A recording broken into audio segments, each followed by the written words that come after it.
Hello, this is Dwight Mutonono, also known as Nyarazi, also known as Mutos, and welcome to the Connection Desk.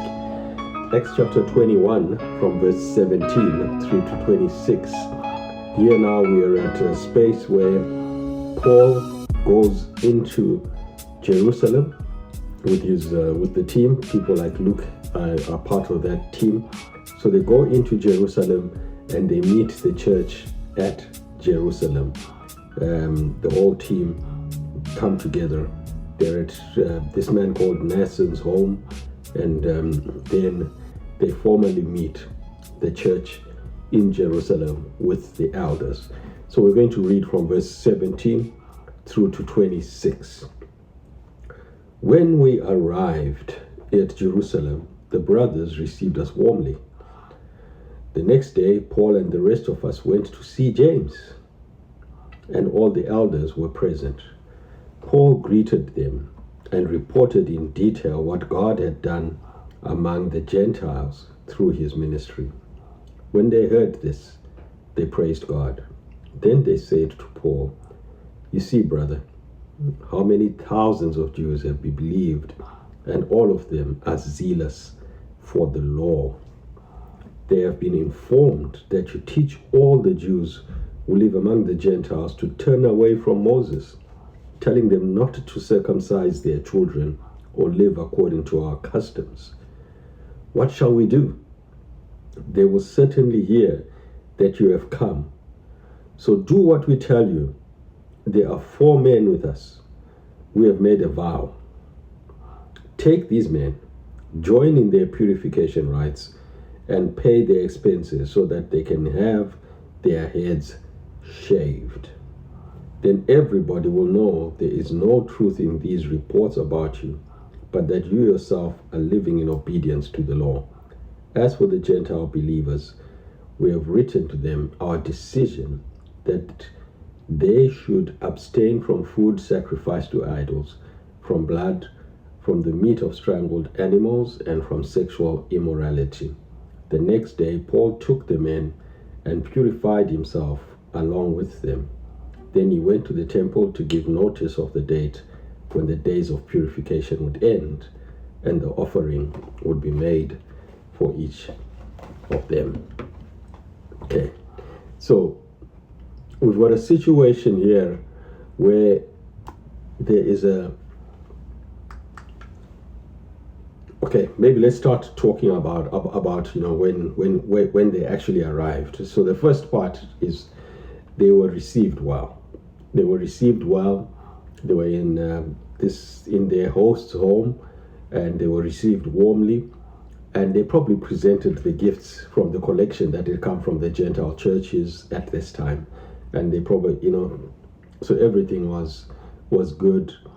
And the Gentile church was probably more affluent, more economically affluent than the Jewish church. And this is why maybe they had put in a collection just to help the brethren in Jerusalem. And then they went to see James and the elders. So James the apostle, it looks like he was the only apostle who was still resident in Jerusalem. And there were some elders that were there with James.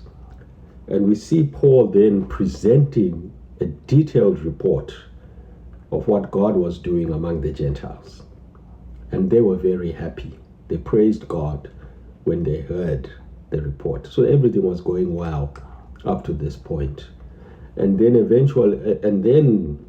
they raised some concerns. And they said, "Listen, Paul, we've got a lot of people. There are thousands of followers of Christ here in Jerusalem. And they are zealous for the law, and many of them are keeping the law, or in fact, they all keep the law, the ones who are Jewish in that land." So there was a false report that was circulating among the Jewish believers about Paul. And this is again characteristic of evil forces. They will always twist things, as I've said before. So things were being twisted. There was a false report about Paul that was circulating.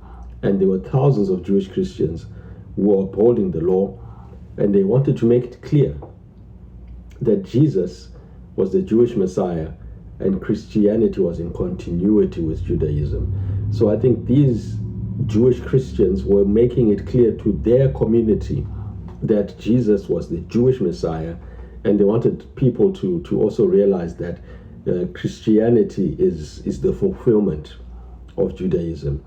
So the accusation that was circulating was that Paul was teaching Jews to turn away from the Mosaic law, number one.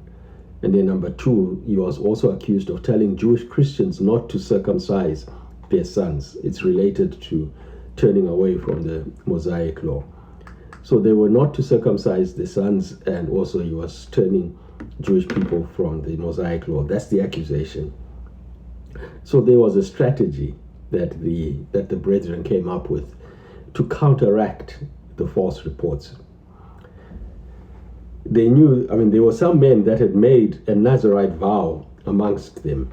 And here's the strategy that they came up with. They advised Paul to join these people who had made this vow, help pay for their expenses. It looks like the expenses might have been to do with, to buy animals for sacrifice. It's not clear, but that might have been what it was, to buy animals for sacrifice for their purification rites.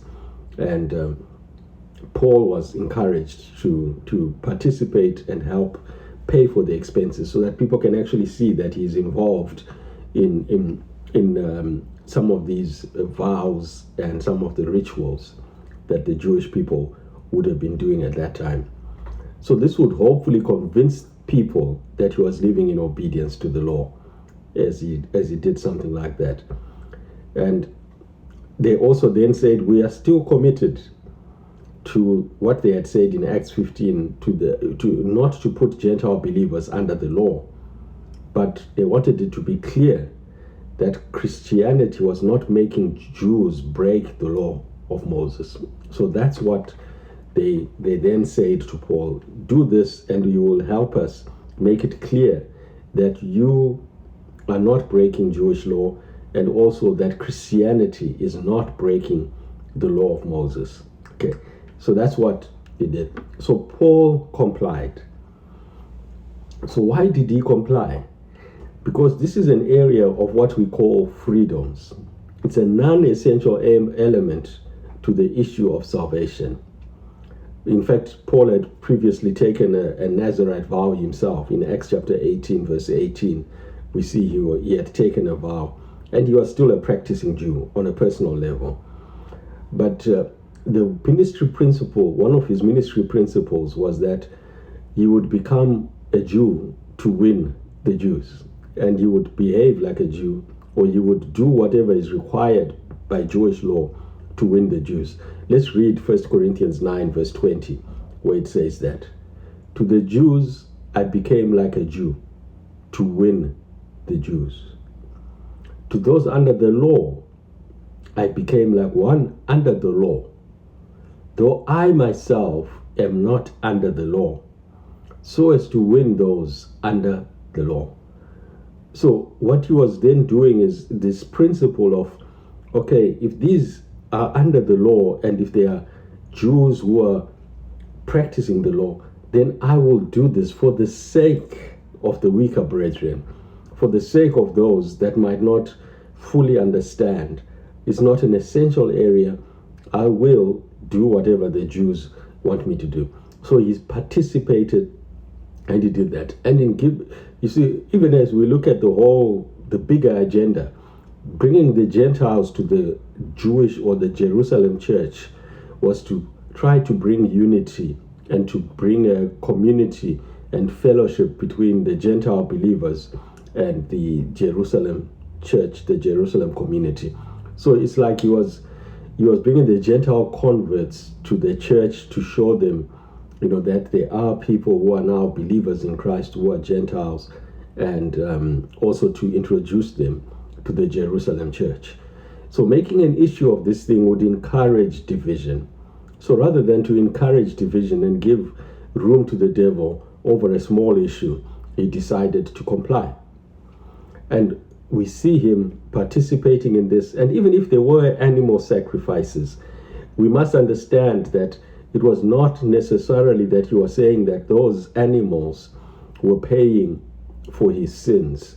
It would maybe have been more of a commemorative thing where you are maybe involved in a commemorative way of in the Jewish rituals and things like that. But as far as he would be concerned, he himself is not under the law, and he would maybe just be doing it as something that culturally he grew up doing and commemorating a cultural practice that they used to do.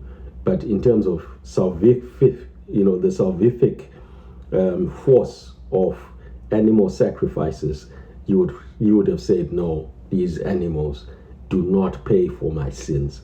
So that would have been the strategy that Paul adopted, and that's probably why he agreed to do this. We will now look at in the next session, we'll be looking at what then happened. And sadly, it didn't work the way that they had hoped, and things did go the other way.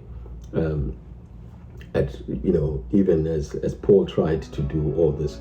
So that will be in the next session, and looking forward to the next session with you. You are blessed. Continue in God's favor.